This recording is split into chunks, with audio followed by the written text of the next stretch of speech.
அஸ்ஸலாமு அலைக்கும் அன்பான உறவுகளே, நீங்கள் கேட்டுக்கொண்டிருப்பது அல் ஜசீரா எஃப்எம். ஹாலிவுட் நட்சத்திரங்கள் என்று கூறப்படும் வில் ஸ்மித் மற்றும் மார்ட்டின் லாரன்ஸ் போன்றோர் சவுதி அரேபியாவில் தங்களுடைய உலக சுற்றுப்பயணத்தின் ஒரு பகுதியாக தங்களுடைய ஏதோ ஒரு திரைப்படம் ஒன்றை விளம்பரப்படுத்துவதற்காக வந்துள்ளனர். அது சவுதி அரேபியாவில் திரையிடப்பட்ட முதல் ஹாலிவுட் திரைப்படம் என்ற பெருமையும் பெற்றுள்ளதாம். ஆனால் இப்போது நாம் அவரை பற்றி பேச வரவில்லை. சவுதி அரேபியா என்றாலே உடனே நினைவுக்கு வருவது புனித மக்கா மதீனா நகரங்கள் தான். இஸ்லாமும் இஸ்லாமிய கலாச்சாரமும் அதிக அளவில் ஆதிக்கம் செலுத்தும் ஒரு நாடு. பிற மத சகோதரர்களை போற்றும் அளவிற்கு குற்றங்களுக்கு கடுமையாக தண்டனைகளை வழங்கும் ஒரு நாடு.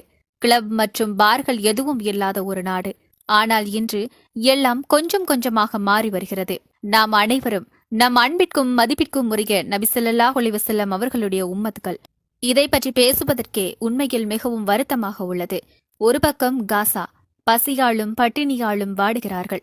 ஊனுறக்கமின்றி அவதிப்படுகிறார்கள். அல்லாஹ்வுக்காக உயிர் தியாகம் செய்து ஷஹீதாகிறார்கள். பூச்சி புழுக்களைப் போல் ஈவிரக்கமின்றி நசுக்கப்படுகிறார்கள். ஆனால் மறுபக்கம் சவுதி அரேபியா இசையும் கூத்தும் கும்மாளமும் என்று கொண்டாடுகிறார்கள். ஆண் பெண் வித்தியாசங்கள் இன்றி பெண்கள் நிகாபையும் அணிந்து கொண்டு சுபஹானல்லா. இவை யாவும் ஒரு கெட்ட கனவாக இருந்துவிடக் கூடாதா என்று மனம் எண்ணுகிறது.